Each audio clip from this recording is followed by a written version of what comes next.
Muy buenas tardes a todas y a todos. En nombre de la Facultad de Ciencias Jurídicas y Sociales de la Universidad Austral de Chile, les damos nuevamente una cordial bienvenida y agradecemos una nueva conexión que hacen ustedes con nuestro trabajo bajo esta modalidad no presencial. Este seminario está siendo transmitido a través de las plataformas Zoom y Facebook Live en la cuenta Derecho Universidad Austral de Chile, Valdivia. El tema del seminario de hoy es feminismo y punitivismo. Y en primer lugar ofrecerá un saludo inaugural la doctora Viviana Ponce de León, académica de nuestra facultad y profesora de la Escuela de Derecho de la sede de Puerto Montt. Profesora. Buenas tardes a todas y todos. Es un agrado y un honor para mí darles en nombre de la Facultad de Ciencias Jurídicas y Sociales de la Universidad Austral de Chile una muy cordial bienvenida a este seminario sobre feminismo y punitivismo. Quisiera comenzar por agradecer y felicitar esta iniciativa, así como el apoyo que ha brindado la Oficina de Vinculación con el Medio para materializarla. Y también quisiera aprovechar de saludar muy afectuosamente a nuestras expositoras y expositores de hoy, Yanira Zúñiga, Gabriel Miralles, José Ángel Fernández y Marcela Paz Araya. No me cabe la menor duda de que sus presentaciones van a ser sumamente iluminadoras en el debate en torno al tema que nos convoca en esta ocasión, que es por lo demás un tema bastante sensible y complejo. Como ustedes seguramente saben, en el último tiempo se han ido presentando una serie de casos y discusiones públicas que nos plantean el desafío de reflexionar acerca de las formas más adecuadas de buscar justicia y reparación ante situaciones de violencia de género, sobre todo cuando asumen la forma de agresiones sexuales o femicidios. Estos casos y discusiones públicas motivan una serie de interrogantes, de preguntas, como por ejemplo, ¿cuál es el rol de las herramientas que nos ofrece el derecho penal en la articulación de una respuesta institucional a la violencia de género y más generalmente cómo hacernos cargo de las condiciones estructurales que generan y reproducen la violencia de género? Yo quisiera ser muy breve en esta ocasión, no pretendo aproximarme a ninguna respuesta, ni tengo mucho más que agregar sobre el tema, salvo por situar esta actividad en el marco de un compromiso que la Universidad Austral viene expresando desde hace varios años ya frente a los fenómenos de acoso, violencia y discriminación que se dan en el contexto de las relaciones de género y diversidad en sus diferentes manifestaciones. Y este es un compromiso en el que justamente nuestra Facultad de Ciencias Jurídicas y Sociales ha jugado un rol clave mediante la participación de sus distintas académicas y académicos, sea en la elaboración de reglamentos o protocolos, en la integración de distintas comisiones o unidades especializadas que se han ido creando para abordar esta materia y por supuesto en actividades como las de hoy.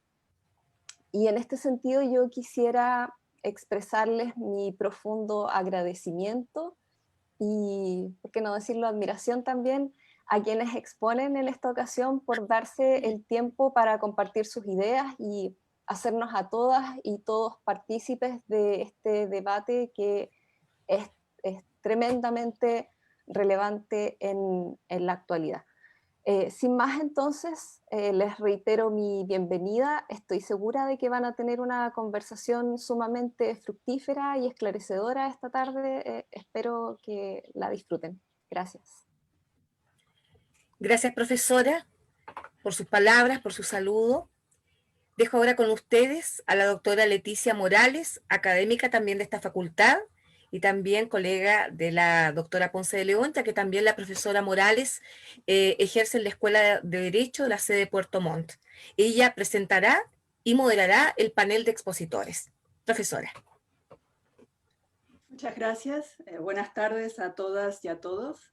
Es un gusto participar de esta actividad como moderadora y voy a estar entonces en ese rol tratando de mantener los tiempos asignados para cada una de las presentaciones.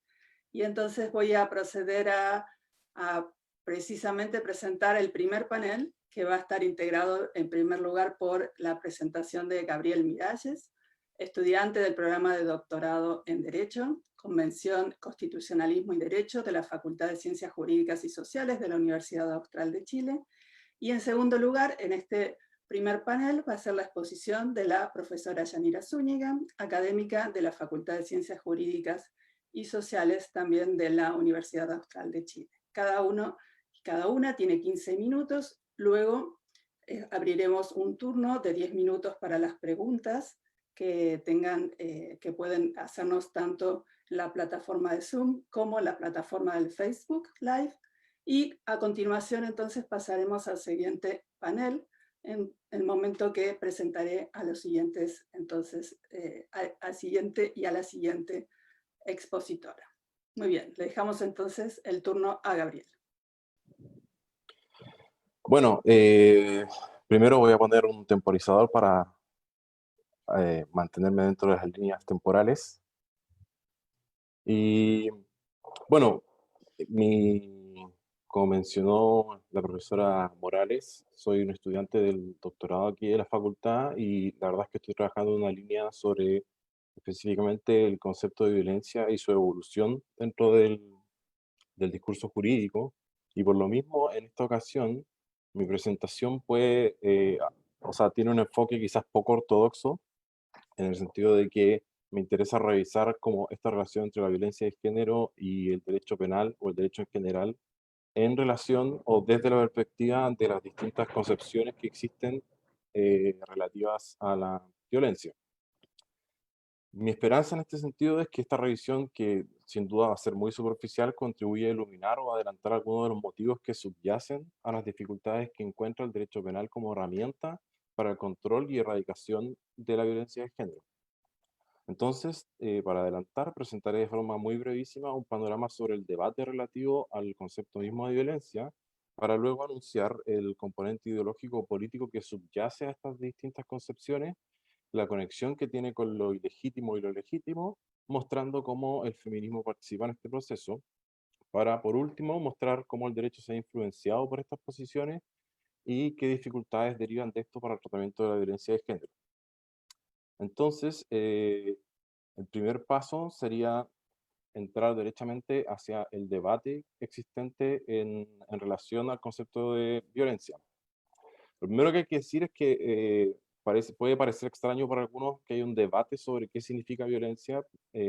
Normalmente uno no tiene dificultad en identificar las cosas violentas, pero lo cierto es que la literatura relativa a la misma exhibe una falta de consenso que ha generado un intenso debate que se mantiene hasta el día de hoy, y que surge especialmente después de la Segunda Guerra Mundial, con ciertas propuestas que apuntaban hacia ampliar el concepto de violencia para incluir un mayor número de dimensiones o aspectos del mismo. Veamos entonces, este debate ha sido categorizado de distintas formas a través del tiempo, pero me parece que en lo básico se pueden identificar dos posiciones o dos polos, que en un polo podemos encontrar las posiciones restrictivas y en el otro polo las posiciones amplias. Por supuesto que esto da lugar a un espectro de otras definiciones que se encuentran más cerca de las amplias, más cerca de las restrictivas. Las definiciones restrictivas o las posturas restrictivas proponen una definición de la violencia que considera una esencial conexión con el uso de la fuerza física. Por lo tanto, definen la violencia normalmente como el uso intencional de la fuerza física con el usual resultado de un daño físico en la víctima. Lo violento, así como aparece en la lámina, tiene un foco en el contexto inmediato de dos individuos, en el medio utilizado, en este caso la fuerza física, y en general en el sujeto activo de esta especial relación. Algunos ejemplos de esta definición, en realidad puse uno solo en este caso, es el que ofrece el historiador Jean-Claude Chesnas, que señala que la violencia sería un atentado directo, físico contra la persona cuya vida, salud, integridad física o libertad individual corren peligro. Respecto a este tipo de definiciones, es importante notar que son las que se conectan de forma más directa con la idea común o normal, intuitiva, como quieran decirle, de la violencia. Y de hecho esto ha sido reconocido también por los proponentes de las posturas más amplias, que señalan que efectivamente parten de esta definición más restringida de la violencia, aceptando que es el uso común hasta ese momento. Por el otro lado, las posiciones amplias suelen partir reconociendo que la violencia es un fenómeno con múltiples dimensiones y aspectos. Y esa es efectivamente la crítica que le hacen a estas posiciones restringidas, que finalmente el concepto que ofrecen o la definición que ofrecen no logra capturar todos estos aspectos y por lo tanto resulta limitada. A diferencia de las restringidas, el foco de atención está en la víctima.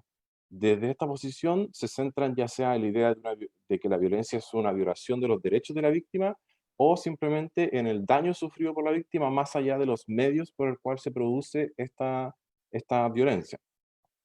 Por ejemplo, para dar igual un ejemplo de una definición, quizás una de las más conocidas es la propuesta por Johan Galtung, sociólogo, en que señala que la violencia está presente cuando los seres humanos son influenciados para que su realización somática y mental actual sea inferior a su realización potencial. Es una definición que, en definitiva, es bastante incluso confusa o que puede parecer abarcar cualquier cosa.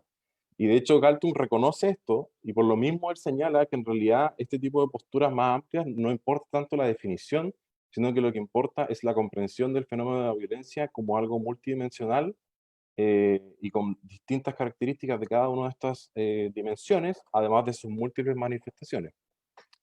En este sentido podemos señalar, por ejemplo, que la postura del filósofo esloveno Zizek, que en su libro Reflexiones de la violencia, no otorga una definición de la violencia, pero sin embargo se concentra fuertemente en distintas dimensiones de la misma, las que llama directa, sistémica y del lenguaje. Ahora, en el mismo sentido, creo que es seguro comprender que la visión de la violencia de la teoría feminista es una que se puede categorizar como amplia. Si bien no existe, a mi conocimiento, una teoría unificada de la violencia o una definición o un concepto concreto de violencia desde el feminismo, parece claro que en todos los tratamientos de la teoría feminista, la violencia va más allá de los golpes simplemente que, por ejemplo, recibe la mujer de parte de su esposo, sino que se une a esta dimensión más directa a través de la inclusión del género, dimensiones estructurales y culturales que forman parte del mismo fenómeno de la violencia y que se relacionan recíprocamente de forma fluida unas a otras. Ahora, a modo de confirmación también, podemos observar que la literatura más contemporánea en relación a la teoría feminista en cuanto a la violencia comienza a utilizar categorías como la de violencia estructural o violencia simbólica, que son algunas de las propuestas por Johan Galtung, por ejemplo, o Pierre Bourdieu. Ahora, ¿por qué existe esta falta de consensos y cómo es posible que este debate siga hasta el día de hoy? Creo que la respuesta está en una especial conexión que existe entre la violencia y la legitimidad y el carácter sociohistórico del término violencia. Como señala la socióloga Tosca Hernández, la violencia más que un hecho es una etiqueta, y es una etiqueta con carácter normativo. Lo etiquetado como violento es condenado, es algo malo. Entonces, la violencia funciona como una significación de un hecho particular, y en este sentido no puede observarse en el vacío. Es dependiente de formas de pensar, valores y prácticas que estructuran una sociedad determinada, es decir, una estructura mental de cómo ver el mundo, un marco a través del cual se ve. Eso es lo que lleva a muchos autores a señalar que el elemento determinante para comprender la violencia es el contexto. En este sentido, la forma en que comprendemos la violencia tiene, consciente o inconscientemente, un sustrato ideológico o político sobre la forma en que debemos vivir y efectivamente sobre lo ilegítimo e inaceptable dentro de ese orden social. Ahora, en las sociedades occidentales contemporáneas, el orden social, los valores e ideas que lo componen derivan principalmente de los ideales de la modernidad ilustrada y liberal, una visión del mundo que con el paso del tiempo se universalizó y naturalizó al punto de casi dejar de ser una visión y ser simplemente el mundo. Y en relación con la violencia, el proceso de surgimiento del Estado moderno, junto con la progresiva monopolización de los medios de violencia y su legitimación, llevaron a la construcción de una noción de violencia que responde concretamente a esas posiciones restringidas que vimos antes. Como señala Wilhelm Schinkel, la violencia como un uso legítimo de la fuerza física entre privados no es más que la concepción del Estado que fue instalada en la sociedad y que por lo tanto compone ese imaginario social, y eso es lo que responde a que esas visiones se vean como el uso común o intuitivo. Ahora, el derecho obviamente no está ajeno a esta construcción del mundo moderno, fue parte crucial en la regulación de la sociedad y el establecimiento de cierto orden social donde la violencia se correspondía con esa noción hegemónica. Donde se manifiesta esto de forma más patente, obviamente, es en la tipificación de ciertos delitos, que son los delitos categorizados como violentos, y que si uno los observa, se corresponden con esta idea del uso de una fuerza física ilegítima, como en el caso del homicidio o las lesiones. Por su parte, el feminismo, tanto como movimiento social como teoría, como teoría, se ha encargado de velar cómo este imaginario social moderno responde en realidad a la visión del mundo de solo una parte de la población, masculina, por lo tanto con un fuerte sesgo androcéntrico. En el caso de la violencia, esto no fue la excepción, y se constata que la experiencia de las mujeres está completamente ausente de esta comprensión de la violencia hegemónica. El feminismo se aboca entonces a la creación de los llamados conceptos críticos, como señala Celia Amorós, son aquellos que posibilitan la visibilización de ciertos fenómenos particulares que resultan invisibles desde otros enfoques. En nuestro caso, este enfoque sería ese imaginario social moderno. Este concepto, para el caso de la violencia, por supuesto, es el de violencia de género. Es así como podemos entender que la comprensión de la violencia desde el feminismo actúa como una posición contrahegemónica. Em, por último, es importante notar que esta resignificación de la violencia desde la teoría feminista se desarrolla en lo que yo considero que son dos categorías distintas. En la primera, realiza una crítica de la legitimidad que en el imaginario social moderno gozaban ciertos tipos de violencia sufridas por las mujeres, como el caso paradigmático de la violencia doméstica, en donde por supuesto entonces no se consideraban como violencia. Y la segunda apunta al reconocimiento de otras dimensiones de la violencia que rompen con esta visión o que se contraponen con esta visión hegemónica de la violencia, como por ejemplo la incorporación de la violencia simbólica o de la dimensión cultural de la violencia. Un ejemplo de este tipo de propuestas contrahegemónicas que ilustra bien esta contraposición con la violencia como una dimensión física simplemente la otorga Rita Segato al definir lo que ella llama la violencia moral como el conjunto de mecanismos legitimados por la costumbre para garantizar el mantenimiento de los estatus relativos entre términos de género. Esto claramente supera simplemente una visión de la violencia como un acto físico. Bueno, y por último, quiero ver algunas de las repercusiones que tiene esto en el derecho, y con esto voy a decir que la visión del derecho, que se heredera de este imaginario social moderno, entonces al lidiar con supuestos de violencia más amplios, como los presupuestos por la violencia de género, inevitablemente genera un recorte de esta realidad y responde solamente a una parte de la violencia de género, que es la parte física, digamos, o psicológica en este caso también, y esto puede contribuir a la distorsión de la idea misma de la violencia de género, quitando mucha de la riqueza teórica propuesta por el feminismo para entender ese tipo de violencia. Eh, como señala el filósofo Agustín Martínez, las definiciones restringidas funcionan incluso bajo la lógica del derecho, donde es necesario determinar un contexto preciso, un recorte de la realidad que permita la posibilidad de identificar claramente un responsable y una víctima para aplicar las sanciones correspondientes. Con esto me refiero a que más allá del reconocimiento de ciertas disposiciones jurídicas, o sea, en ciertas disposiciones jurídicas de hipótesis de violencia de género o de reconocimiento de la violencia de género per se, pareciera que la estructura misma del derecho penal, al haber nacido junto a esta concepción restringida de la violencia y alimentarse entre ambas, limita las posibilidades de capturar estos fenómenos más allá de sus participantes individuales, por lo tanto dejando fuera gran parte de las otras dimensiones que se consideran parte del fenómeno de la violencia, como la cultural, la de género y la estructural. Respecto del valor simbólico de la pena, es claro que este podría ser una de las formas en que tenga un impacto en el componente cultural eh, de la violencia de género, al obviamente determinar que el Estado está diciendo que este tipo de conductas son ilegítimas y así intentar cambiar como la cultura que existe respecto al tema. pero es imposible negar que en los hechos muchas veces los casos de violencia de género terminan siendo desestimados por distintas razones. Esto se ve en las noticias a cada rato, y como advertía la Rauri, esto podría generar un impacto simbólico contraproducente, posicionando a la mujer casi como una mentirosa, caprichosa, etc.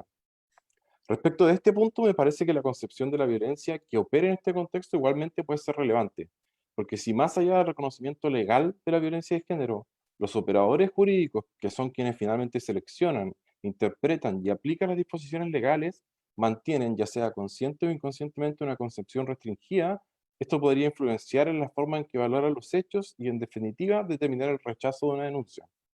Por supuesto, esto es un área que requeriría una mayor exploración y una investigación en profundidad para determinar qué elementos específicos componen estas concepciones y cómo estos podrían llegar a influenciar de esta manera.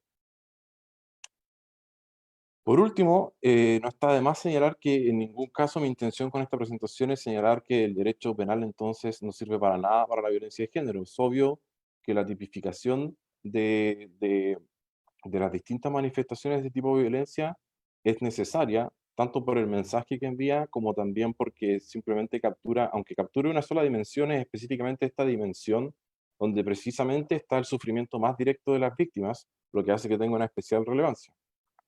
Lo que quería apuntar con todo esto era a que pareciera que la estructura misma del derecho, con esta concepción incrustada en ella, esta concepción restringida de la violencia, en definitiva, pareciera requerir más que una simple reforma, sino que casi una reconstrucción total en la forma en que se piensa y se produce el proceso penal. O, en otro caso, es la posibilidad de extender, o sea, la posibilidad de observar su trabajo conjunto con otras áreas, cosa que se ha intentado, pero no sé si con el nivel de efectividad necesario para lograr combatir esta violencia de género. Eso sería por mi caso. Creo que justo estaba en el tiempo. Excelente, muchísimas gracias, Gabriel. Y le damos entonces el turno de la palabra a Yanira.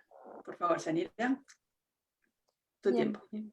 muchas gracias. También voy a ponerme un temporizador. Yo quiero hacer en esta intervención dos cosas. Una es defender la necesidad de una reparación ante la violencia de género como un deber moral y como una responsabilidad jurídico-estatal, aunque pudiera parecer una cuestión obvia. Y que por tanto, ¿no?, la falta de acceso a la justicia que sistemáticamente afecta a las mujeres es, en mi opinión, un problema que hay que tomarse en serio, ¿no? Es la primera defensa que yo quisiera hacer, ¿no? Y la segunda cuestión que quiero poner de relieve es que de la afirmación anterior que he hecho, no se sigue necesariamente que la vía de reparación más adecuada, la principal, tenga que ser la respuesta penal, tanto en términos de reparación como en términos de prevención. Y quiero mostrar en la última parte de mi exposición, a propósito de esta segunda afirmación, que esa concentración en la vía penal puede ser problemática moralmente, limitada en términos jurídicos y sabotear incluso al mismo proyecto de transformación social que está detrás o que es el centro de preocupación de la propuesta feminista respecto de la violencia. Ya Gabriel me hizo el favor de ir poniendo algunas ideas por las que voy a pasar entonces bien rápido, ¿no? Es bien sabido toda la literatura que él citó, pero también las estadísticas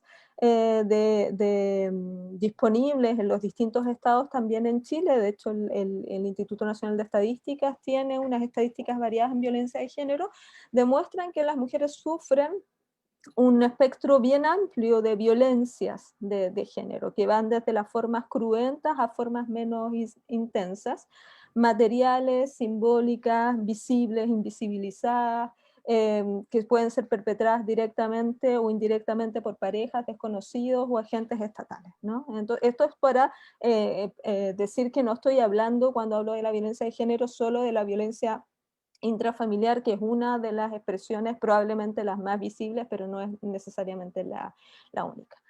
Entonces, dado esto que ya he señalado, que las mujeres sufren corrientemente violencias de género, en la teoría feminista se viene hablando de que esa violencia de género es usada como una herramienta de opresión, es decir, para dañar, humillar, fragilizar o quebrar la dignidad de quienes la sufren sistemáticamente. Es la violencia de género, como dice Butler, la violencia en general es un estado de exposición máxima a la precariedad.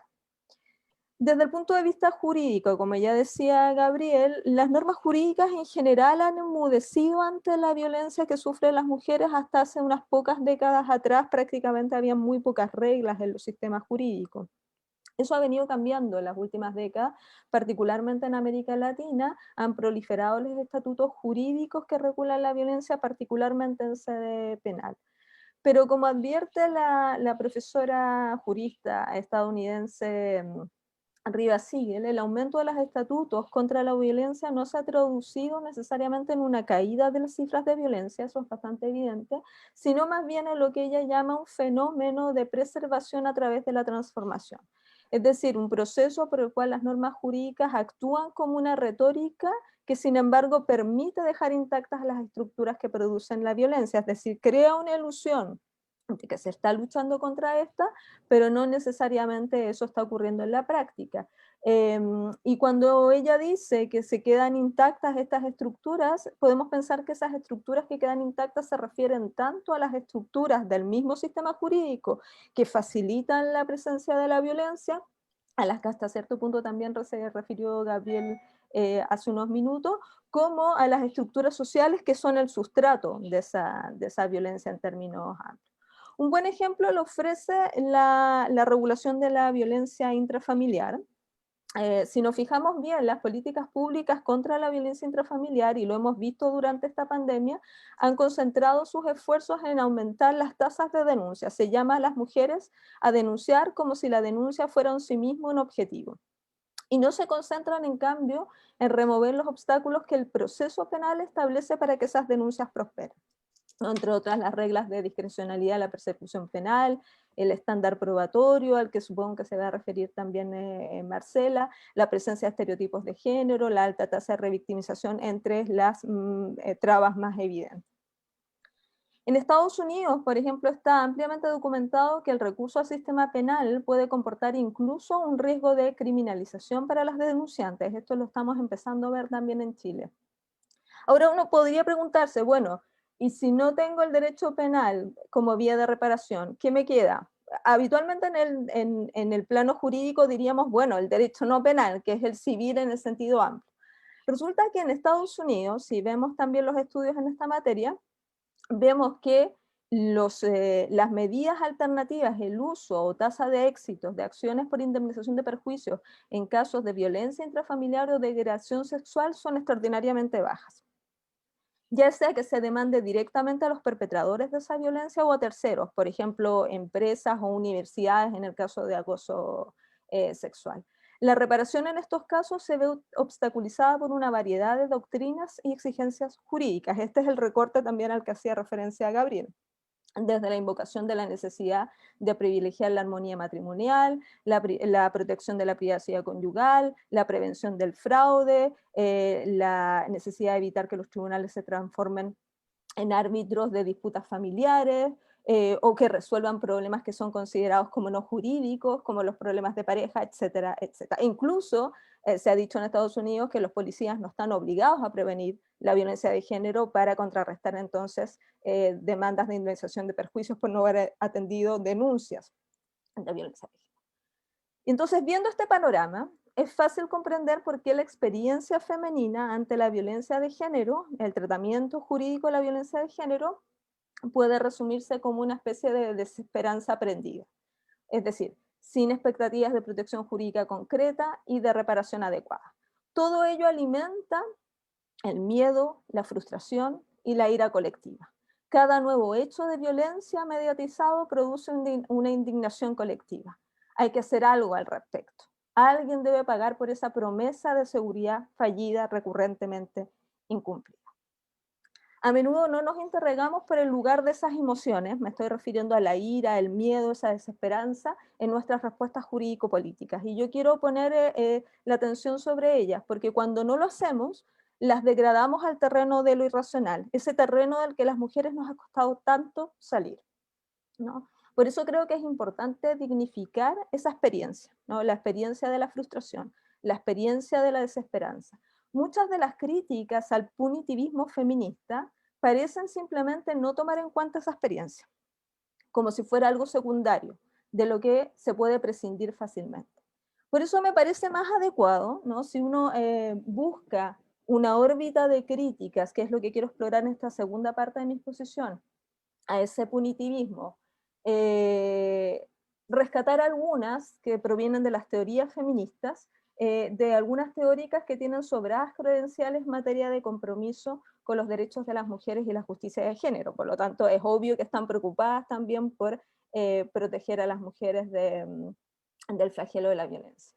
En una reciente entrevista, Rita Segato, que es ampliamente conocida, ha apuntado que el feminismo peregrino, se está refiriendo al feminismo de Estados Unidos básicamente, asume que durmiendo con un abogado se pueden resolver los problemas de violencia de género. Obviamente es una crítica a la judicialización como la vía principal y sobre todo a la judicialización criminal.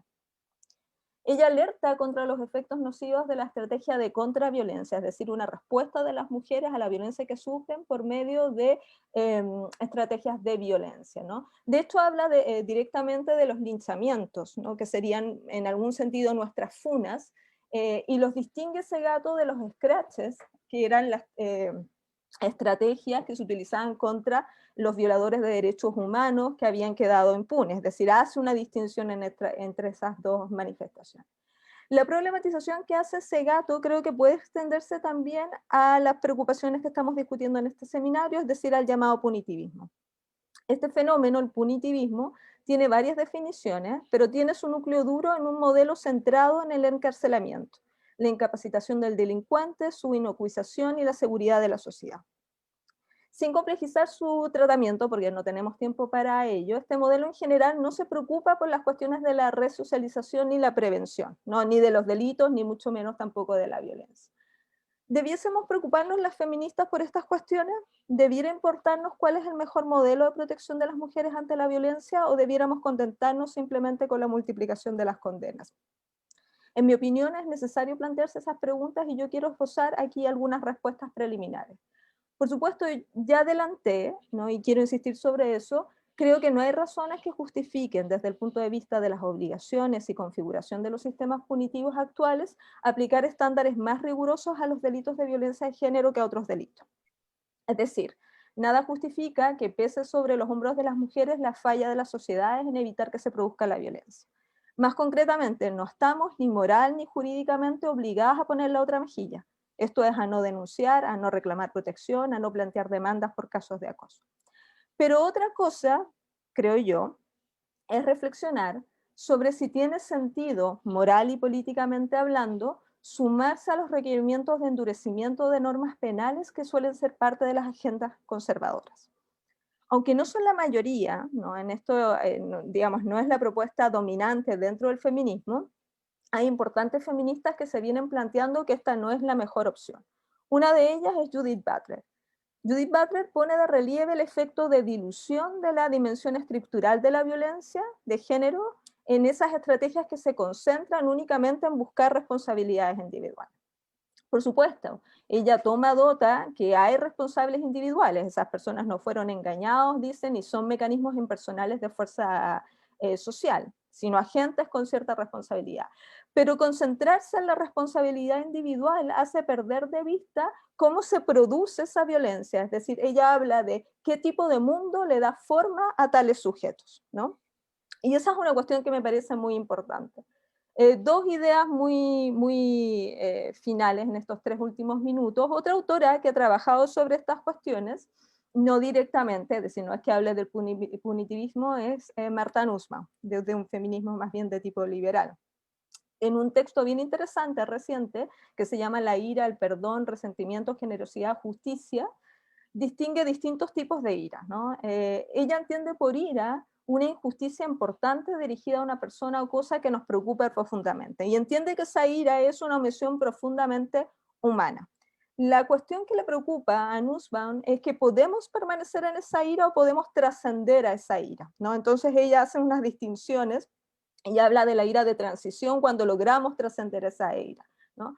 Nos dice, la indignación por un acto injusto es justificada y merece una respuesta del sistema jurídico político, pero cuando es fantasía de venganza, puro pensamiento mágico, lo estoy citando, en el que el daño infligido al que causa esa ira es pensado como una suerte de equilibrio cósmico que aligera el daño sufrido por la víctima, esa ira se vuelve nociva, ¿no? Se vuelve nociva para las pretensiones de justicia del sistema.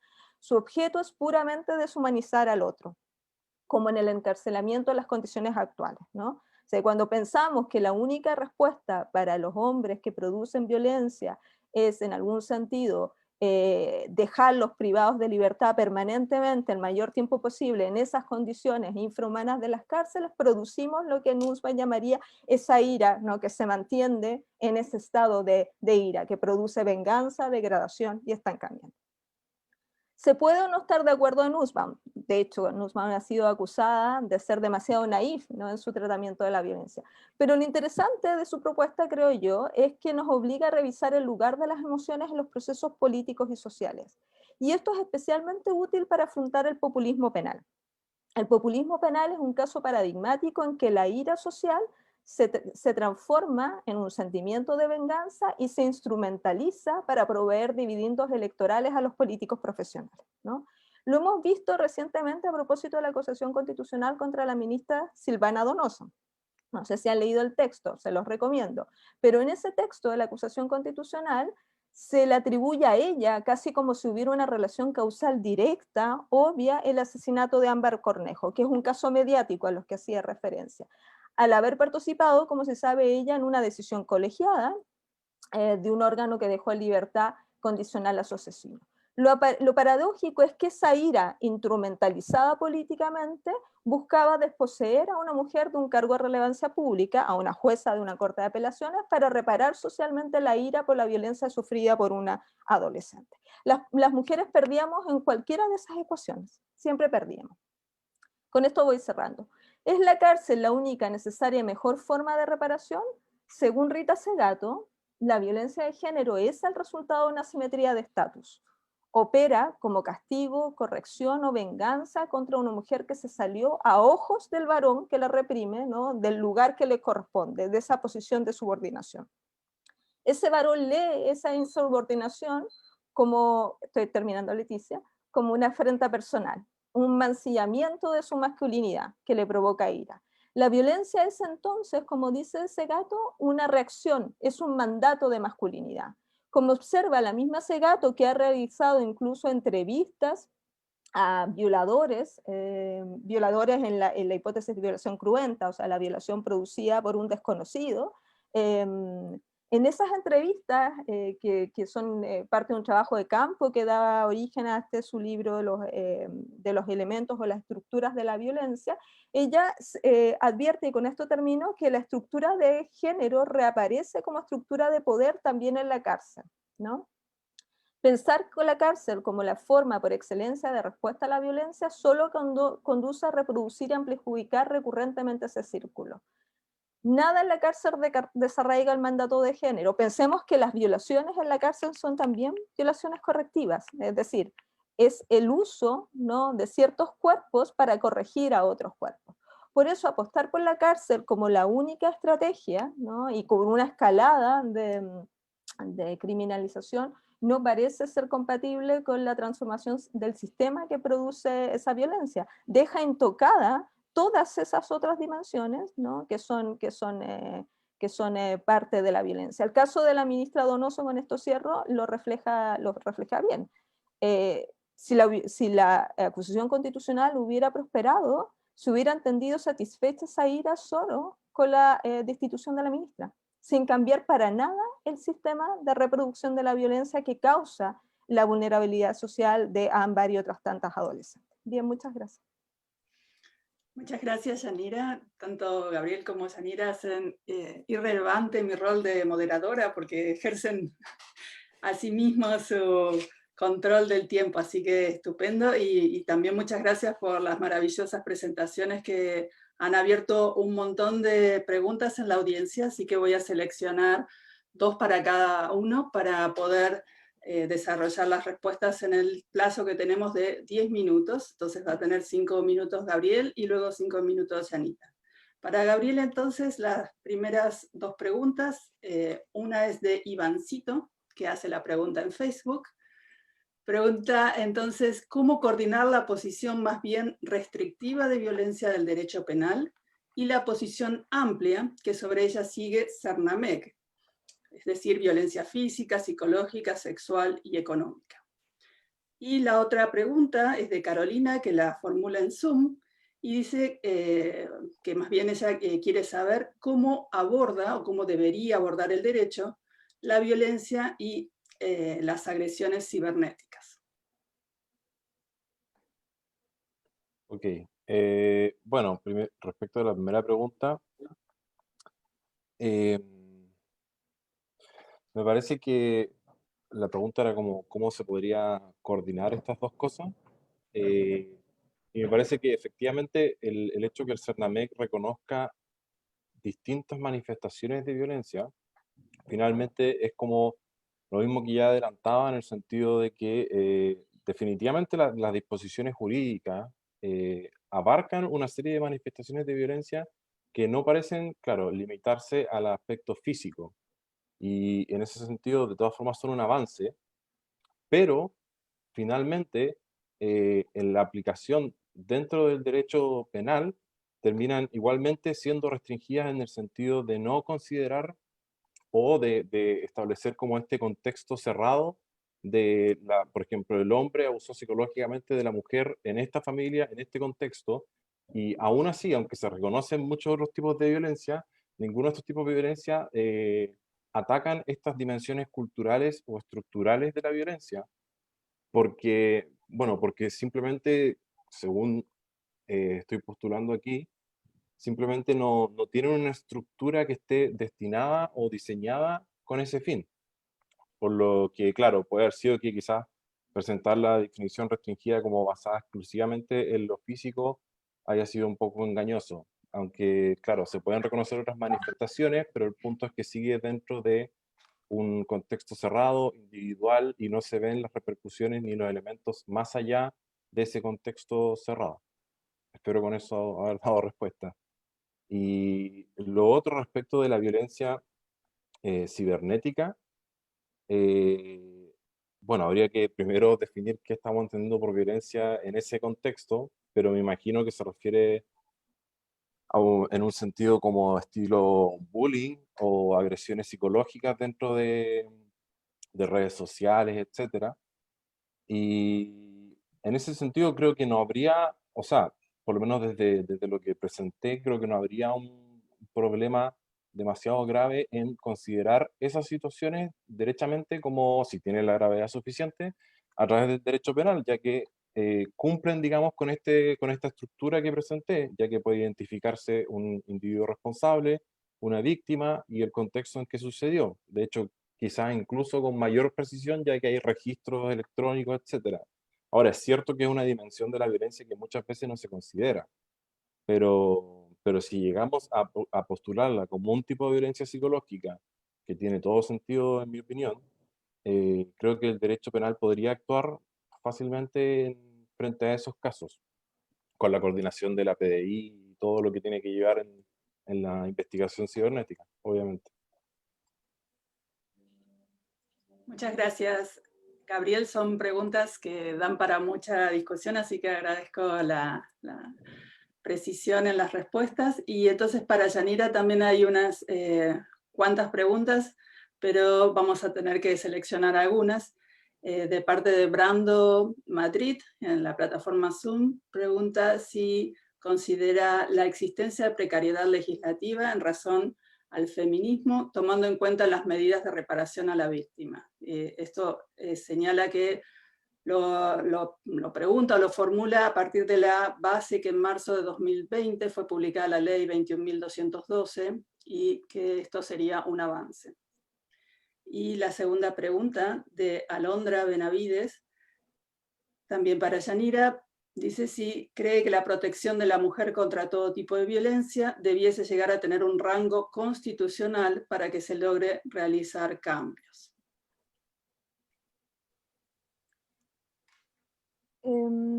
Respecto a la primera pregunta, si la entendí bien, en cuanto a la reparación, si hay precariedad legislativa, sí, yo creo que hay precariedad legislativa.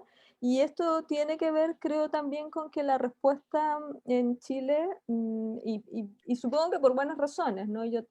También yo soy muy dada a comprender los fenómenos jurídicos en términos de su historicidad, ¿no? Entonces la historicidad ha hecho en algún sentido que el reclamo de respuesta ante la violencia sea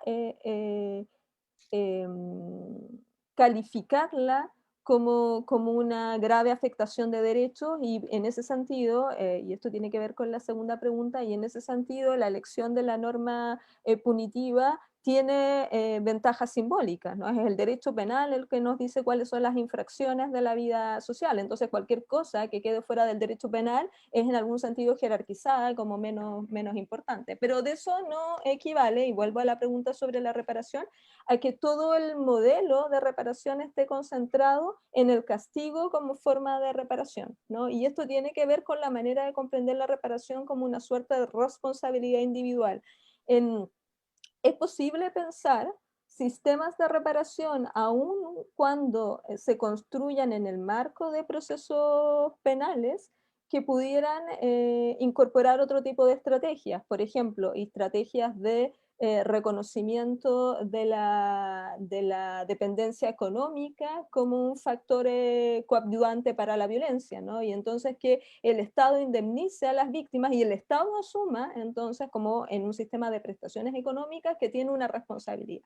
Al asumirlo de esa manera, entonces también lo que estamos diciendo es que la responsabilidad no es solo de ese varón en particular que produjo la lesión, sino que hay una responsabilidad estatal o una corresponsabilización en los resultados de esos riesgos de violencia. Y eso es posible tenerlo en el marco de sistemas penales, ¿no? Como vías de apoyos o transferencias, las casas de ayuda, etcétera, no solo como normas cautelares, sino como normas también de reparación que permitan a las mujeres empoderarse y salir, estar en mejor pie luego para avanzar y tratar de recuperarse de esa violencia que las marca. Por supuesto, imagino que la persona que me formula la pregunta sabe que nada de eso está desarrollado en Chile y es muy poquito el dispositivo. De hecho, incluso el dispositivo que podría ser punitivo solo de supervigilancia de las cautelares es un dispositivo que no está tampoco regulado en términos legales. Eso podría también avanzar, ¿no? Podría haber algo de prevención dentro del mismo proceso penal. Es decir, el proceso penal no es tampoco una estructura rígida, puede moverse dentro de ciertos polos y eso hay que pensarlo. Y con esto digo algo también de alguien que me había preguntado, que vi en el chat, que me pareció interesante la pregunta, y la conecto con esto, de cómo dignificamos a las mujeres en ese proceso. Yo no estoy sugiriendo que necesariamente haya que abandonar el derecho penal, estoy sugiriendo más bien que no hay que pensarlo como la gran solución ni escalar necesariamente las sanciones, pero se puede dignificar a las mujeres creyéndolas, no maltratándolas en los procesos, apoyándolas, etcétera. Todas cosas que hoy día están muy lejanas de nuestras prácticas jurídicas. ¿Es importante avanzar a una consagración constitucional de un derecho a la vida libre de violencia? Yo creo que sí, porque permite articular políticas públicas. Hasta ahora no es un derecho que esté contemplado en los textos constitucionales, y porque me parece a mí que tiene una ventaja simbólica, reconoce que hay una vulnerabilidad especial de ciertos sujetos, en particular las mujeres, no solo las mujeres, pero las mujeres son uno de los grupos que viven violencia sistémicamente, ¿no? Y entonces reconocer que esa vulnerabilidad es parte de nuestras vidas también ayuda a construir respuestas jurídicas que no resuelven todo el problema, pero que permiten encaminar de mejor manera el engranaje social para avanzar en estas materias. Muchas gracias. Bueno, les recuerdo a la audiencia que al final de las exposiciones del segundo panel vamos a tener un turno y un espacio para que puedan volver a intervenir nuestros ponentes. Y entonces vamos a darle el paso al segundo panel, que Nos acompañan entonces en esta tarde el profesor José Ángel Fernández, que es académico de la Facultad de Ciencias Jurídicas y Sociales de la Universidad Austral de Chile, y la profesora de la Escuela de Derecho, Marcela Araya, profesora, como digo, de la Escuela de Derecho de la sede de Puerto Montt, también de la Universidad Austral. Entonces les doy el paso primero a José Ángel, 15 minutos, y luego a Marcela, 15 minutos. Bien, buenas tardes. Yo voy a ser muy breve en mi exposición porque solo quería realizar una serie de preguntas o cuestiones a la audiencia y al resto de los ponentes, y de esta manera el tiempo que me pueda ahorrar a la exposición dedicarlo al debate. Y, bueno, y espero que en el futuro ya podamos físicamente realizar este tipo de seminarios y permitir que todos y todas puedan participar con sus preguntas, pues yo creo que este tema es más relevante, las preguntas que puedan hacer la audiencia, que lo que podamos aportar nosotros. Así que simplemente voy a leer estas cuestiones, estas preguntas relacionadas con diferentes tópicos del feminismo y el punitivismo, y quizás en algunas preguntas agregaré alguna aclaración bien para comprender mejor estas preguntas. Bien, pues vayamos a la primera. Y en la primera tiene que ver con poder y feminismo, es decir, feminismo como movimiento social que quiere acceder al poder y por lo tanto llevar a cabo una determinada agenda política. Y la cuestión es la siguiente, es si el feminismo como grupo de poder puede plantear o justificar propuestas arbitrarias, discriminatorias y contrarias a los derechos fundamentales. O de un punto de vista más arcaico, si por fin hemos encontrado una ideología emancipadora, bien, perfecta y pura, en el que ya por fin no vamos a encontrar ningún tipo de arbitrariedad o discriminación. Esa es la primera pregunta que planteo a la audiencia y al resto de los ponentes. El segundo tópico que ya se ha hablado es feminismo o garantismo. Bien, el garantismo como una ideología del Estado frente al mismo, es decir, frente a su faceta punitivista. El propio Estado no se fía de sí mismo y entonces a través de diferentes leyes establece dos tipos de medidas. Una es una serie de garantías frente al ciudadano, ya que se va a enfrentar a este leviatán entre este Estado, y por último una intervención mínima en el derecho penal, bien, solo establecidos para las conductas más graves. Esto, en cierta manera, son los dos rasgos fundamentales del garantismo. ¿Bien? Garantías, un sistema de garantías reforzado, intervención mínima, castigar solo los delitos más graves. Bueno, aquí va la pregunta. El programa político feminista sobre las garantías penales, en especial respecto al estándar de prueba, ¿supone aceptar un modelo diferenciado de protección penal menos garantista? Si fuera así, ¿qué razones lo justificarían? ¿Este modelo podría aplicarse a todas las categorías delictuales? Esta es la segunda pregunta. La tercera, que ya es un poco más interesante a mi entender, es feminismo y discriminación por razón de sexo. Y esto tiene que ver con la nueva regulación del delito de feminicidio, una regulación reciente que ha seguido otros ordenamientos en el que el sujeto activo del delito, es decir, perpetrador de ese delito de homicidio, solo puede ser el hombre. Entonces, aquí viene la pregunta. ¿La nueva regulación del feminicidio, en el que se castiga exclusivamente a los hombres, es compatible con un derecho penal de hecho y no de autor? Recuerdo que el derecho penal está pensado no solo en hechos, bien, y estos son los grandes triunfos con el antiguo régimen, y no en razones personales, pues si el condenado no era hereje, si la condenada era una bruja, etcétera, y en el que eso fundamentalmente se fundamentaban los sistemas del antiguo régimen. Entonces, la pregunta es si es compatible con un derecho penal de hecho, es decir, que se castiguen los hechos con independencia de las características personales. Aquí viene la siguiente pregunta en relación con la primera. ¿Es posible que una mujer mate a su marido tras haberle ejercido previamente una violencia sistemática? Si fuera así, ¿merecería una pena más leve como ocurre en la actualidad? José Ángel, te voy a interrumpir un momento para pedirte si puedes poner la presentación en modo pantalla completa. Ah, ya, muy bien, ahí está, perfecto. Gracias. Bien, esta es la siguiente pregunta. La siguiente este es un poco, me va a explicar un poco más de detenimiento, es feminismo y proporcionalidad de las penas. El nuevo delito de femicidio regula un supuesto en el que se agrava por el hecho de que la razón del homicidio haya sido una negación, en este caso de la mujer, bien, de realizar un acto sexual. Por lo tanto, si un hombre solicita un acto sexual, la mujer se niega y esto lleva a la violencia que deriva en homicidio, estamos ante un delito de femicidio. ¿Bien? Este delito de femicidio está castigado con presidio mayor en su grado máximo a presidio perpetuo calificado, quiere decir de 15 años un día a 40 años, ¿bien? Y durante esos 40 años tiene unas restricciones a la hora del acceso de diferentes medidas carcelarias, ¿bien? Salidas, etcétera. Libertades condicionales, etc. Bien, entonces quiero que presten atención porque la vida, es decir, el delito de homicidio sin ningún tipo de agravante en matar a alguien intencionalmente, en nuestra legislación tiene una pena de 10 años un día a 15 años. Bien, como hemos dicho, el delito de femicidio tiene una pena de 15 años un día a 40 años de prisión. Por lo tanto, vean ustedes que en abstracto, ¿bien?, la negativa de realizar el acto sexual puede llegar a una pena de 25 años respecto a la muerte hasta 15 años. Entonces, un derecho penal de proporcionalidad de las penas tiende a entender que la vida en sí debería ser el desvalor fundamental del delito de femicidio y no el hecho de negarse a realizar un acto sexual. Bien, entonces, la cuestión que se plantea es si algunas figuras del femicidio constituyen, bien, claros ejemplos de desproporcionalidad de las penas. Bien. Esta es la pregunta que quería fomentar.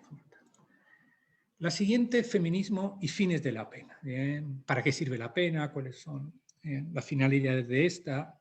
Bien, es una de las grandes preguntas de la filosofía política y del derecho penal. La pregunta es clara. ¿Por qué en la agravación de la prisión y las medidas destinadas al cumplimiento efectivo de las penas? Bien, está nuevamente el punitivismo punitivista apunta a dos normas o a dos reglas o a dos medidas, aumentar las penas, bien, para que la persona ingrese en prisión y mantenerla en prisión el mayor tiempo posible. ¿Bien? ¿Por qué en este caso se va a prevenir la comisión de actos de violencia contra la mujer? Mientras que en el resto de las categorías delictuales, en la mayoría de los casos de violencia, se ha demostrado que en fin, la prisión no constituye la mejor forma para prevenirlo. ¿Bien? Y la siguiente pregunta, que tiene que ver relacionada con los fines de la pena, se llama el feminismo carcelario. ¿Bien? Nombrado así por algunas autoras, bien, feministas críticas con el feminismo punitivista, que fundamentalmente lo que apuntan es que la cárcel es el mejor o la única forma de afrontar este problema. Y la pregunta es la siguiente: si el feminismo carcelario aumentará las tasas de encarcelamiento de los pobres y de las minorías, teniendo presentes, y esta tesis plantea que la cárcel efectivamente es un derecho penal de pobres, pobre en un sentido muy amplio, bien, en un sentido muy amplio.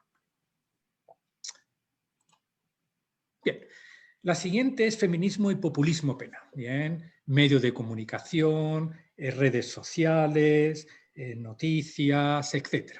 Bien, entonces, normalmente el feminismo punitivista ha tenido dos grandes medidas, una formal y otra informal. La formal, efectivamente, con más prisión, más cárcel, menos garantías, y la informal, fundamentalmente, con medida de presión, entre ellas a los jueces. Bien. Respecto de los jueces, hacen campañas más o menos justificadas o no, a veces son campañas simplemente contra la institución judicial en general y otras, que son más graves, dan directamente contra las personas específicas, contra los jueces, y se puede hacer scratches en sus casas, etcétera, sacar, en fin, toda su vida personal, etcétera.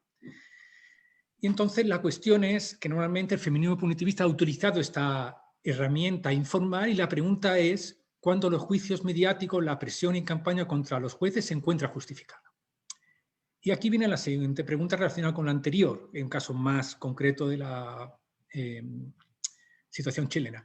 ¿Quién defiende al juez del caso Antonia? El caso Antonio fue justamente un caso que fue anterior al caso Ámbar, ¿bien?, en el que al juez de garantía, bien, que no estableció la prisión preventiva, se hizo una campaña en todos los medios, bien, poniendo en duda su profesionalidad, poniendo también en duda el sistema de justicia penal, el sistema garantista, que eso es lo que más me interesa a mí, ¿no? Poniendo en duda no tanto al juez, sino el sistema de la puerta giratoria, ¿bien? El sistema de la giratoria. Y entonces la pregunta es, ¿quién defiende al juez del caso Antonia como se está defendiendo a la magistrada del caso AMBA? ¿Bien? Y entonces esa es la gran pregunta. ¿Quién defiende, bien, a este juez? El segundo cuestión que quería yo preguntar es feminismo y víctima. ¿Bien? La victimología y el feminismo han estado unidas. ¿Bien? No podemos decir si nació antes el feminismo o la victimología, pero fundamentalmente es verdad que los primeros estudios sobre víctimas se hicieron sobre violencia, ¿bien? Para visibilizar efectivamente conductas, bien, que no eran incluso percibidas por las propias víctimas como dañosas. Entonces, una de las grandes aportaciones a la victimología fundamentalmente es poner sobre la palestra, bien, hechos que socialmente, y que ha definido muy bien el primer expositor, no eran considerados, bien, como violentos, bien, aunque físicamente lo fueran. Bien. Entonces existen dos modelos que también se han hablado de reconocimiento de los derechos de las víctimas, uno punitivista y uno no punitivista. El no punitivista normalmente se asemeja a la justicia restaurativa, ¿bien? Bien, a los medios alternativos, y la punitivista, bien, se centra fundamentalmente en la cárcel y la prisión, teniendo siempre la prevención que la no punitivista no significa que se renuncie al derecho penal, sino que se derecha a un derecho penal mínimo y que esté justificado, bien, que esté justificado. Entonces la pregunta es, ¿cuál es el modelo adoptado por el derecho penal chileno de reconocimiento de los derechos de las víctimas? ¿Si es punitivista o no punitivista? Y esto tiene que ver, y es muy interesante porque la pregunta se ha hecho, es si se reconoce en la Constitución los derechos de las víctimas a no la violencia, ¿cuál cree la audiencia que será, bien, las leyes que lo concreticen? ¿Serán leyes más punitivistas, no más punitivistas? Bien, esa es la pregunta. Y ya termino, que es como glosario de estas preguntas, es feminismo y política criminal. Bien, y la pregunta es, ¿las propuestas penales en materia de violencia de género en Chile se asemeja más a la era Nixon-Reagan? Esta era Nixon-Reagan son dos políticos republicanos conservadores norteamericanos a finales de los años 70 y años 80, que fundamentalmente generaron lo que se llama el modelo de tolerancia cero contra la delincuencia, un modelo que en principio era un modelo conservador, bien, contra la delincuencia clásica, y en el caso de Estados Unidos fundamentalmente con la delincuencia cometida por las minorías raciales. Bien, pues las propuestas penales en materia de violencia de género en Chile se asemejan también a esta era conservadora o a propuestas progresistas. Muy bien, pues estas eran las preguntas que quería compartir con la audiencia y con el resto de los expositores. Muchas gracias, José Ángel. En efecto, un conjunto interesante de preguntas que ojalá podamos abordar al menos algunas de ellas en el espacio que tengamos a continuación de la presentación de Marcela. Entonces, Marcela, tu tiempo.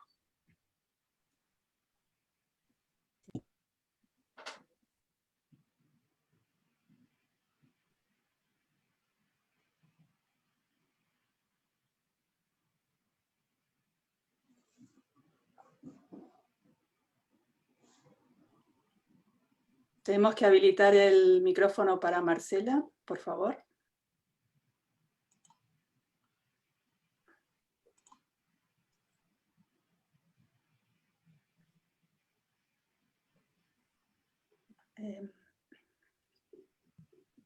¿Ahí me escucho? Perfecto. No, lo que estaba diciendo, perdón, era si Leticia me puede avisar un par de minutos antes porque yo no tengo temporizador. Bueno, de lo que yo les quiero hablar el día de hoy es de la valoración racional de la prueba en los delitos de violencia patriarcal, el enfoque de género y su vinculación con ciertos aspectos del punitivismo. Como yo también soy operadora jurídica, traje un ejemplo concreto, un caso concreto para trabajar y graficar las ideas a las cuales pretendo referir. Bueno, quisiera partir por una conceptualización bien genérica de lo que es juzgar con perspectiva de género y señalar que esta es una categoría de análisis, una categoría conceptual que es obligatoria en aquellos casos que estemos frente a un caso donde se requiera identificar relaciones asimétricas de poder o concepciones estereotipadas, y que se hace necesario para introducir un criterio de igualdad con los efectos de lograr la igualdad entre hombres y mujeres. Una conceptualización bien gruesa. Bueno, también tengo que referirme a que desde hace un tiempo se escuchan clamores punitivistas, algunos de los cuales son atribuibles al feminismo, pero a un cierto sector del feminismo que Elena Lowry denomina feminismo oficial. Y yo voy a entender por populismo punitivo una parte de este populismo punitivo que pretende resolver los problemas sociales mediante el recurso al derecho penal, y que estima también que ello reditúa para fines electorales. Bien lo sabemos todos. Es necesario entonces develar la existencia de una eventual tensión entre el Estado constitucional y la perspectiva de género.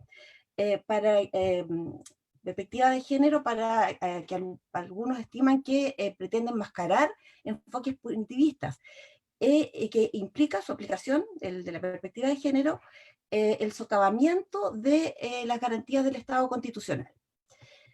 Bueno, también es habitual distinguir entre derecho sustantivo y derecho adjetivo, y se tiende a pensar que el derecho sustantivo, en nuestro caso, estamos hoy día analizando el derecho penal, constituye una parte del ordenamiento cargado de valores, y que el derecho procesal es un aspecto del ordenamiento axiológicamente neutro. Sin embargo, ello no es así, porque la opción que nosotros evidenciamos respecto del proceso penal también lleva consigo la opción que levantemos respecto de las relaciones de los particulares entre sí y de estos con el Estado. Bueno, existe una vinculación entre derecho penal y procesal penal. Ambos tienen como objetivo o se erigen como límites a fin de mantener a raya los excesos punitivos del Estado. Y el derecho procesal constitucional pivota sobre ciertas estructuras que constituyen límites y que son garantías procesales y orgánicas. Entre estas, el debido proceso, el principio de carga de la prueba, de verificación, el principio de contradicción o de defensa. De lo que yo pretendo hablar ahora es sobre la valoración racional de la prueba en aquellos delitos de violencia patriarcal que se cometen contra las mujeres por el solo hecho de ser mujeres. No me voy a referir a aspectos de derecho penal de fondo, sino únicamente a algunos tópicos de la institución probatoria en este tipo de delitos en el sistema de valoración racional. Y a fin de velar que no existe una tensión entre el enfoque de género y, entendido esto como alguna expresión del punitivismo, el enfoque de género, y la preservación de las garantías del Estado constitucional. Bueno, yo referí que voy a utilizar un caso, una causa que conoció el Tribunal Oral de Castro. Es bastante cruda, bastante dramática esta causa, pero entiendo yo que tiene luces y sombras que me permiten graficar más lúcidamente a los temas que yo me quiero referir. Bueno, se trata de dos hechos. El primero, la violación de una niña de 12 años por su padre. Se sitúan dos episodios, y en la segunda oportunidad, la niña resultó con lesiones en el cuello. El segundo hecho, el mismo acusado obligó a su hijo de 16 años, mediante intimidación, y aprovechándose de una discapacidad cognitiva que tenía el menor, determinándolo a acceder carnalmente a su hermana en su presencia a fin de procurar su excitación, la del acusado. Bueno, estos actos continuaron y la niña quedó embarazada en julio del año 2017. Yo quise traer este caso porque, bueno, esto es el patriarcado y se da mucho más frecuentemente de lo que uno podía esperar. Nosotros tendemos a creer que esto ya no existe, que esto ha ido decreciendo, pero lamentablemente estas causas son de todos los días. Y en esta causa en particular resulta muy relevante la prueba de contexto, que en otro tipo de imputaciones se consideraría como una prueba irrelevante, como una prueba impertinente, y la defensa podría levantar un incidente a fin de que la prueba que diga relación con el contexto fuera excluida del conocimiento del tribunal oral. Y esto es ya un aporte concreto de la perspectiva de género. Si uno aplica la norma desnuda de perspectiva de género, implicaría preservar la discriminación, la desigualdad y eventualmente la violencia contra la mujer. Y a mi juicio esto no produce una deflación de las garantías del Estado constitucional, porque los hechos, en este caso particular, están descritos en la acusación, el Ministerio Público se obligó a probarlos y los probó. Así que no produce, por ejemplo, en este caso, vulneración de garantías fundamentales. Este contexto a que yo me he referido y que la acusación lo explicitó es el siguiente. El imputado durante los primeros años de vida de sus hijos, Roberto, los nombres, está editado esto para preservar la dignidad de los involucrados. Los primeros años de vida de sus hijos, Eva y Roberto, y el resto del grupo familiar, en un contexto disfuncional, caracterizado por una figura masculina con un rol autoritario y violento, ejerció permanentemente violencia intrafamiliar, física y psicológica, marcando un ciclo intergeneracional de aceptación y normalización de conductas sexualmente abusivas hacia todos los miembros de la familia, lo que causó en las víctimas, Eva y Roberto, un estado de permanente conmoción psicológica que se manifestaba en sentimientos de temor y sumisión ante la sola presencia del imputado, a cuyo comportamiento vejatorio habían estado sometidos, comprometiéndose su libertad y su autodeterminación. Y para dar mayor contexto, el caso es bastante terrible. Mayor contexto, el acusado comenzó a convivir con una persona que vamos a llamar Juanita. Ella tenía 2 hijas, y él comenzó a abusar sexualmente de ellas, y que ellas quedaron embarazadas cuando tenían 12 y 15 años. Producto de esas violaciones nacieron las víctimas de esta causa, que a su vez son víctimas del mismo acusado, es decir, Eva y Roberto. Sí, es tremenda la causa. Bueno, tengo que señalar que la actividad probatoria siempre se despliega en contextos de incertidumbre fáctica. Y recojo en este análisis el compromiso epistemológico del proceso. Y esto simplemente quiere decir que el objetivo del proceso y de la prueba es la búsqueda de la verdad sobre lo sucedido. Y esto se conecta con un gran principio epistemológico de racionalidad que no solo existe en materia penal o procesal penal, sino en todo ámbito del conocimiento empírico, que es que a mayor cantidad y calidad de los elementos de juicio, de los elementos de prueba, mayor posibilidades existen de acercarnos a la verdad.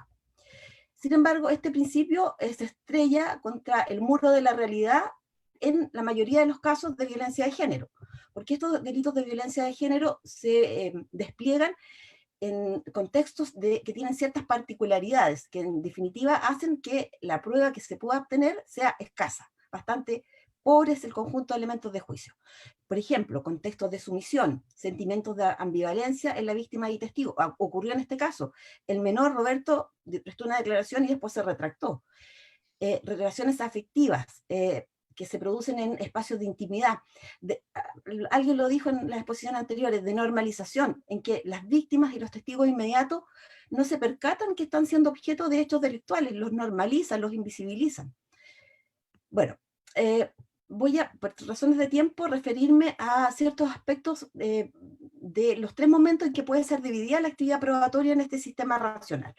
El primero de ellos es el momento de la conformación del conjunto de elementos de juicio. En el derecho continental, como ocurre con nuestro sistema, han adoptado los derechos del derecho continental. Los sistemas que han adoptado la libertad probatoria recurren como estrategia de éxito desde el punto de vista epistemológico a la admisión de toda prueba potencialmente relevante. Y esto nos vuelve a esta máxima, a esta premisa de que a mayor cantidad de conjunto de elementos de juicio, mayor posibilidad de acierto en la decisión.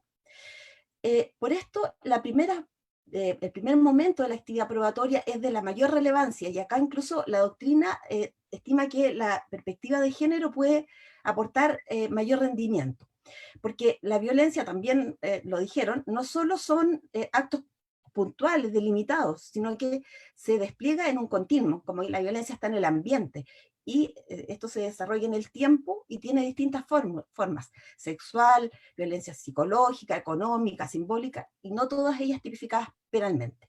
Entonces, por ejemplo, el artículo 276 del Código Procesal Penal, que contempla el gran criterio de la pertinencia o de la relevancia como filtro para depurar la prueba que va a ser valorada por el tribunal oral, debe ser interpretado, a mi juicio, con perspectiva de género, ampliando el margen de las pruebas que pueden ser relevantes en este tipo de delitos, en circunstancias que, tratándose de delitos de otra naturaleza, podrían ser perfectamente excluidas.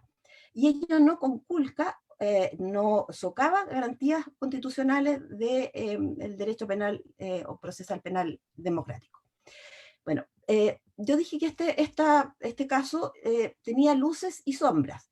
A mí me parece que una virtud que exhibe es que el fiscal describió en la acusación el contexto, y que esa fue una estrategia que fue bastante exitosa a los efectos de obtener condena, porque acá la sentencia da cuenta de dificultades probatorias de las que a las que yo me referí con anterioridad.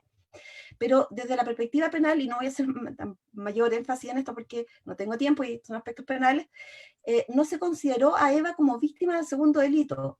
Se consideró que este delito se le atribuyó al imputado considerando únicamente como víctima a Roberto, utilizando este artículo 366 cuater, comúnmente llamado de corrupción de menores, en circunstancias que también podría haber sido perseguido por un tipo penal que considerara a ambos como víctimas, pero no voy a criticar, porque esto es como ser entrenador de fútbol el día lunes. Yo me imagino que es complejo como se planteó el fiscal, y complejo acreditar la prueba, sobrepasar el estándar de prueba en este tipo de delitos. Un segundo nudo crítico, ya en el segundo momento de la actividad probatoria, que es la valoración en sentido estricto, dice relación con lo siguiente: nosotros nos enfrentamos a un acervo de prueba bastante mezquino, bastante pobre en este tipo este tipo de imputaciones. Por lo tanto, para hacer frente a ello, el Tribunal Supremo Español ha dotado a la víctima de un estatus reforzado, indicando que la víctima de estos delitos de violencia patriarcal es una víctima cualificada o reforzada, tiene mayor consideración, mayor peso. Pero esto puede ser criticable porque no se adquiere la calidad de víctima, ni de victimario, de culpable, sino cuando se haya dictado una sentencia ejecutoriada de por medio. De manera que este razonamiento sí puede ser criticado desde la perspectiva de las garantías del Estado constitucional, porque vulnera, por ejemplo, la presunción de inocencia o el principio de la carga de la prueba. El tercer momento de la actividad probatoria es el de aplicación del estándar de prueba. Y el estándar de prueba es una regla de decisión que establece un nivel mínimo de corroboración para entender acreditada una hipótesis. Por ejemplo, la hipótesis acusatoria que permita a su turno derrotar la presunción de inocencia. Nuestro estándar de prueba es del artículo 340 del Código Procesal Penal. Más allá de toda duda razonable, es un estándar vacío de contenido, es poroso, no está delimitado, pero existe consenso únicamente en torno a que establece altos niveles de exigencia probatoria, niveles exacerbados de exigencia probatoria. Y se han planteado propuestas que nosotros podíamos calificar de punitivistas en orden a la rebaja del estándar, a prescindir del estándar, y son casos extremos, o por ejemplo asimilarlo al estándar civil de preponderancia de la evidencia. Yo creo personalmente que es posible rebajar el estándar de prueba y operar, por ejemplo, en este tipo de delitos de difícil prueba, de delitos de violencia patriarcal, o por ejemplo en delitos de corrupción, pero siempre que medie una reforma legal, porque el estándar de prueba es una regla jurídica que recoge la decisión política, ética, jurídica que la sociedad en su conjunto por la cual la sociedad en su conjunto ha optado a fin de distribuir los tipos de errores. De manera que ello es posible, pero es necesario una reforma legislativa. Yo también señalé que este estándar probatorio nuestro es vacío de contenido, y por eso se recurre a estándares que la doctrina formula. Y yo recurro al que formula Ferrer, a fin de dotar de contenido a este estándar de más allá de toda duda razonable.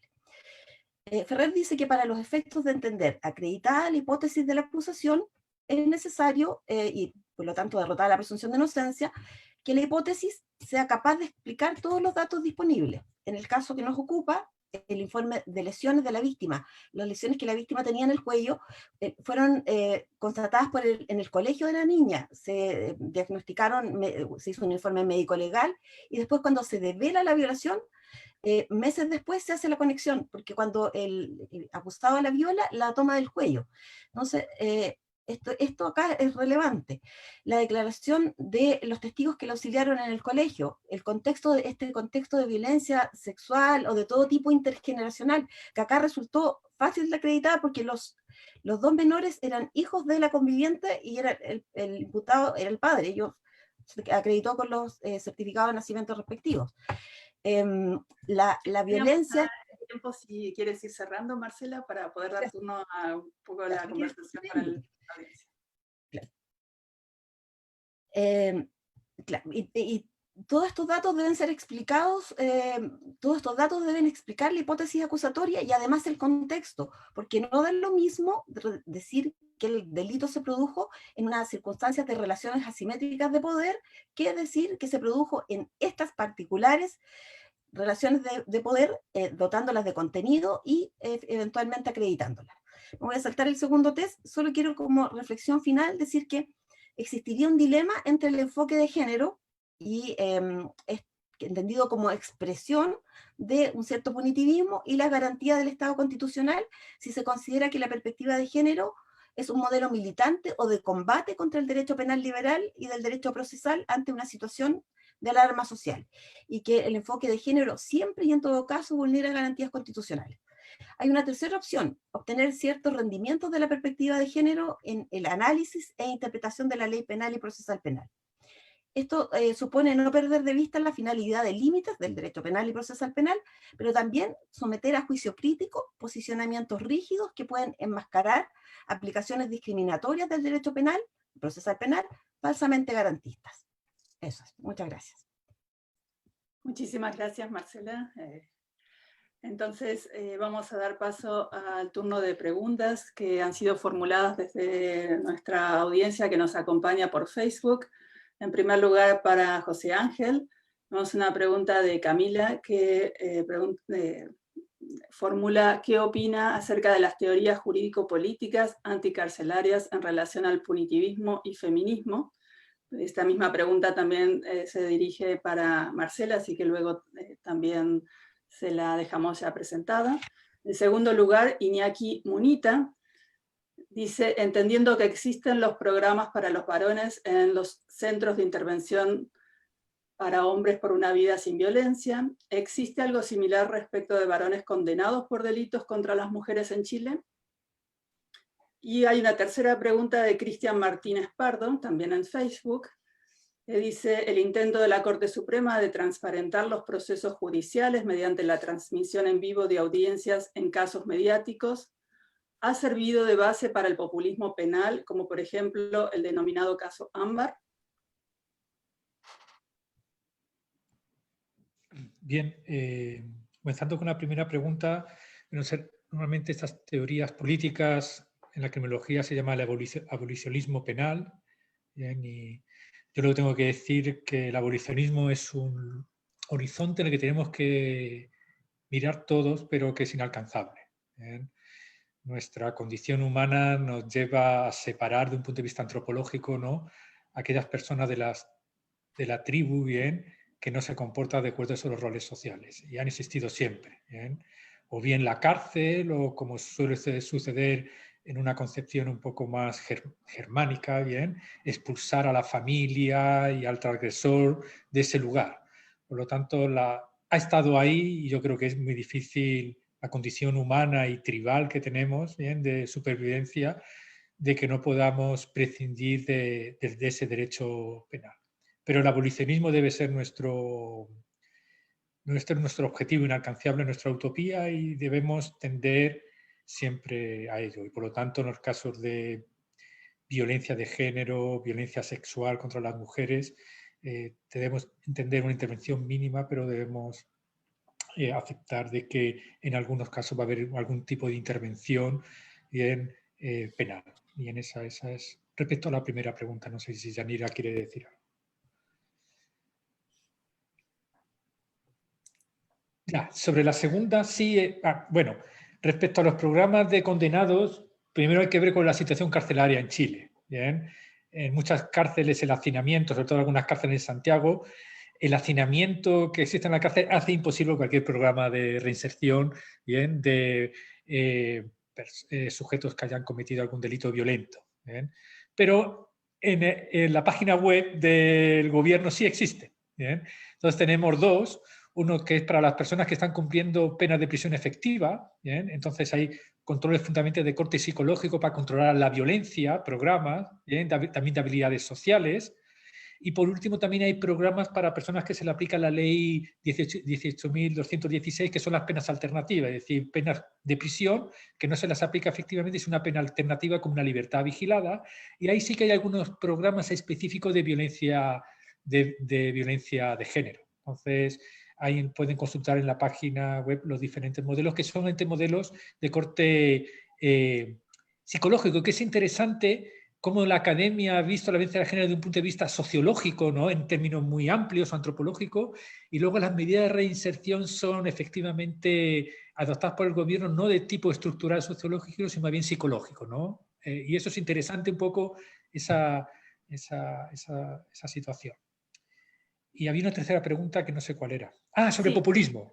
Sí, la Corte Suprema cuando... O sea, yo soy muy liberal en este sentido, por lo tanto la publicidad es fundamental en todos los poderes y más en el poder judicial.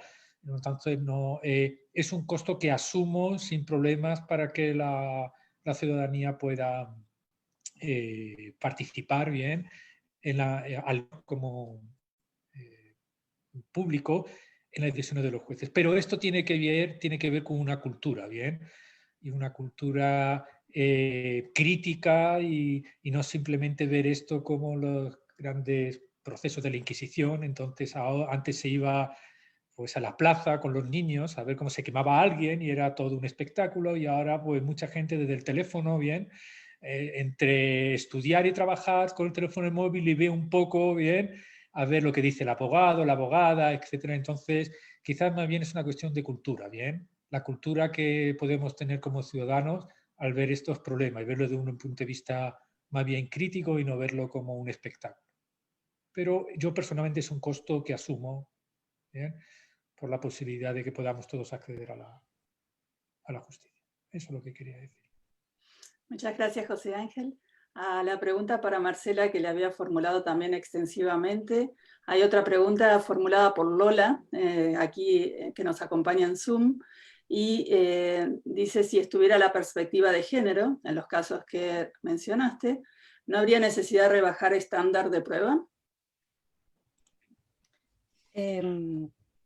No, yo creo que no, que la perspectiva de género es una herramienta de interpretación, pero la perspectiva de género no implica per se que nosotros podamos, por ejemplo, acopiar prueba de calidad, prueba suficiente para los efectos de sortear este estándar bastante elevado.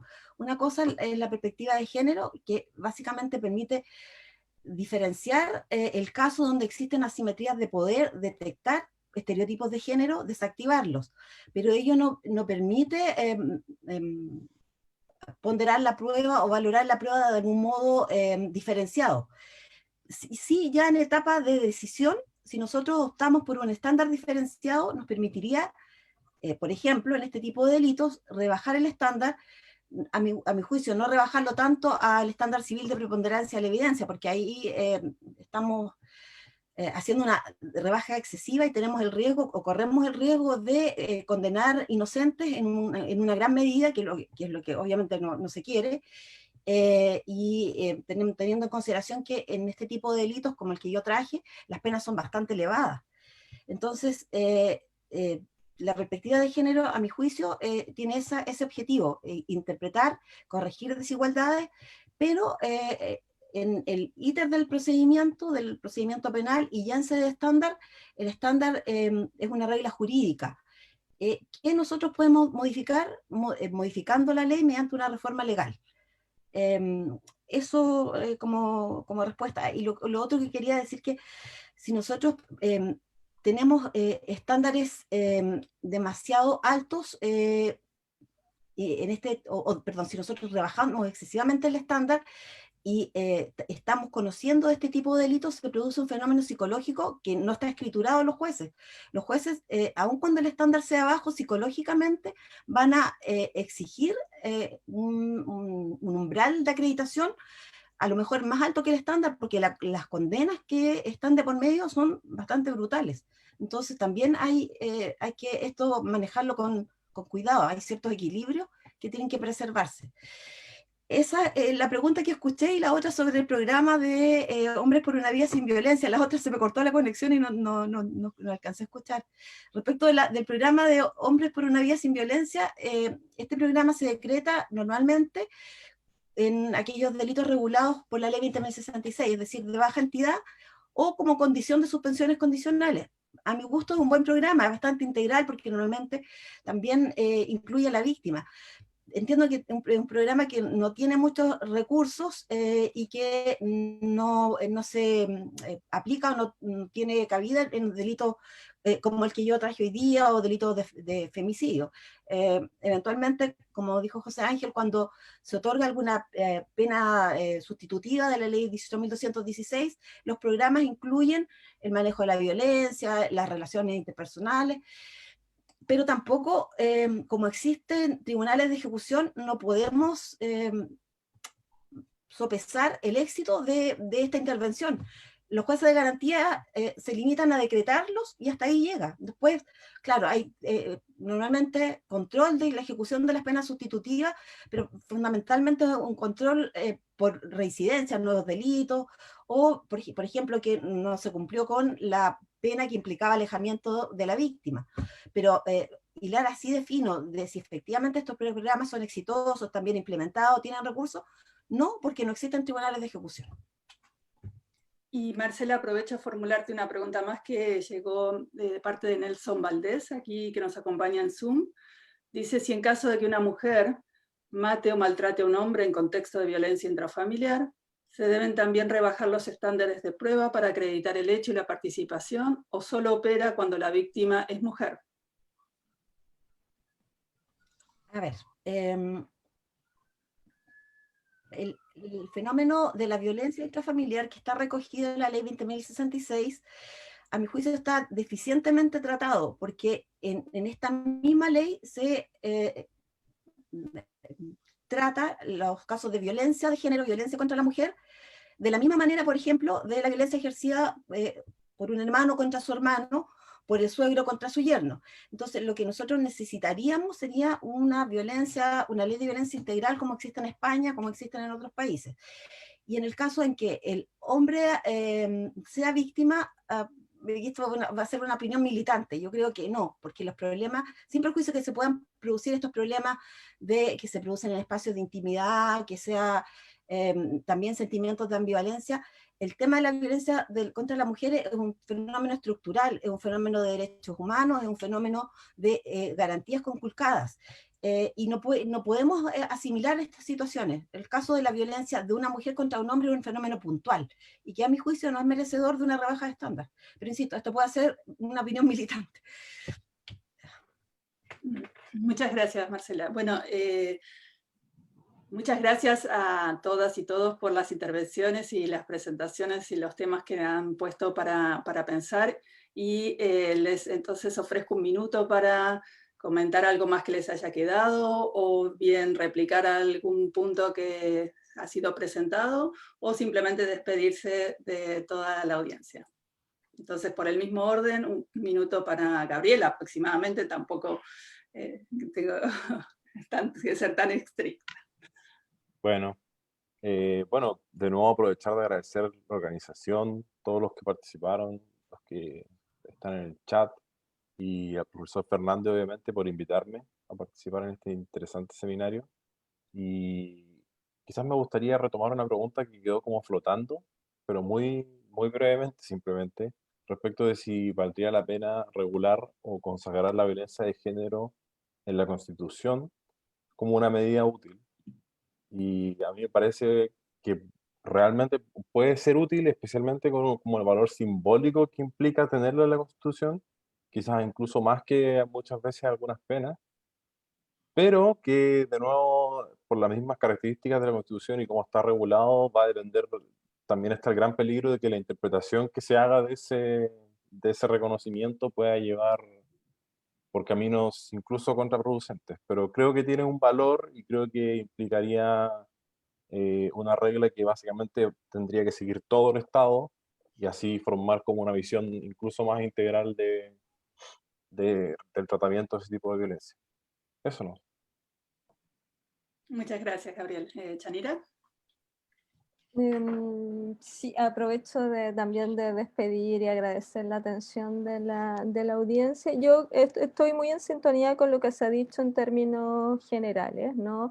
Rescataría que gran parte de las preguntas que nos ofreció también José Ángel Fernández son preguntas que dan cuenta de la complejidad de los problemas que tenemos en vista. Y yo diría que sí hay que tener un espacio para revisar, que probablemente la manera en que resolvamos estos programas sociales tiene mucho de militante en las respuestas que uno ofrezca, porque bueno, las posiciones político-jurídicas están cruzadas por versiones militantes del derecho, ¿no? Liberales, feministas, etc. No vale la pena, yo creo, discutir camuflando eso. Pero en la medida que discutimos poniendo todo sobre la mesa, ¿no? Y valorando el derecho también como un sistema acumulativo de principios donde el garantismo ha tenido un lugar importante, ¿no? Y entonces tampoco hay que desecharlo de entrada. Y hacemos ese ejercicio de ponderar, pero en un sentido de equilibrar. Tenemos mejores perspectivas de responder, pero perspectivas que probablemente serán precarias, que en algunos años más otras generaciones, si el planeta nos da para vivir, ¿no? Revisarán también. Entonces yo diría que no hay nada dramático en esto, ¿no? Y yo también miro con buenos ojos la posibilidad de tener un escrutinio público de la labor judicial. Por supuesto, eso tiene sus costos, pero creo que en la medida que se produzcan círculos virtuosos, es posible también y con sociedades culturalmente más interpeladas consigo mismas, y ese es también un ejercicio que creo que estamos haciendo aquí, de interpelarnos, de plantearnos preguntas y de confrontarnos también con nuestros compromisos morales, tenemos más posibilidades de avanzar que si luego solo vemos sesgadamente aquello que queremos ver. Entonces yo creo que ha sido un ejercicio provechoso y les agradezco entonces a todas y todos la presencia. Estupendo, muchas gracias, Yanira. José Ángel.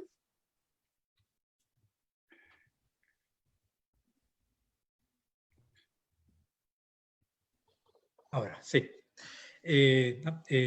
Nada más, agradecer la asistencia, creo que ha habido una asistencia importante, tanto en Zoom como en Facebook, así que eso me agrada.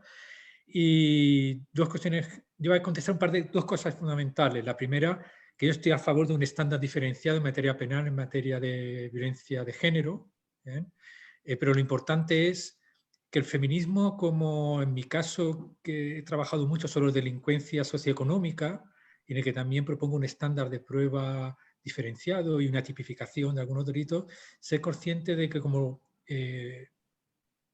organizaciones de poder, ¿bien?, estamos en peligro siempre de extralimitarnos y ser conscientes de esa situación. Y eso que también se puede extrapolar al feminismo. Por lo tanto, creo que es perfecto justificar un modelo de garantías y de estándares diferenciados. Creo que los jueces lo hacen, pero dicen otra cosa.